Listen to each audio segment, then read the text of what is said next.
आयुर्वेदामध्ये शरीरातील दोष काढून टाकण्यासाठी वमन ही सुंदर चिकित्सा सांगितलेली आहे. तर वमन हे कोणासाठी आहे?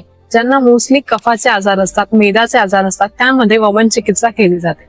तर वमन हे कोणी करावं आणि कोणी करू नये हे खूप सुंदररित्या सांगितलेलं.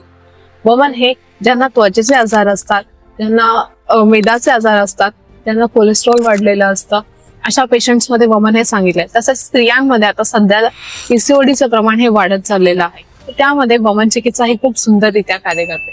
आता वमन हे कोणी करू नये तर ज्यांना हृदयाचे आजार आहेत, ज्यांना अन्ननलिकेचा आजार आहे, ज्यांच्या पोटांमध्ये अल्सर्स आहेत, तर अशा पेशंट्सनी वमन हे कॉन्ट्राइंडिकेट आहे, म्हणजे त्या पेशंट्समध्ये वमन हे अलाउड नाही आहे.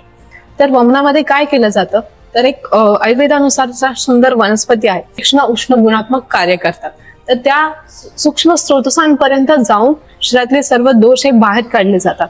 आणि ही जी प्रोसेस आहे ती एक 3 दिवस स्नेहपान करून त्या लक्षणांनुसार, स्नेहसिद्धीच्या लक्षणांनुसार मग पेशंटला वमन हे ऍडवाइस केलं जातं. तर तुम्हाला ही वमन करून घ्यायचं असेल तर खाली दिलेल्या नंबरवर संपर्क करा आणि तुमचं वमन त्वरित करून घ्या.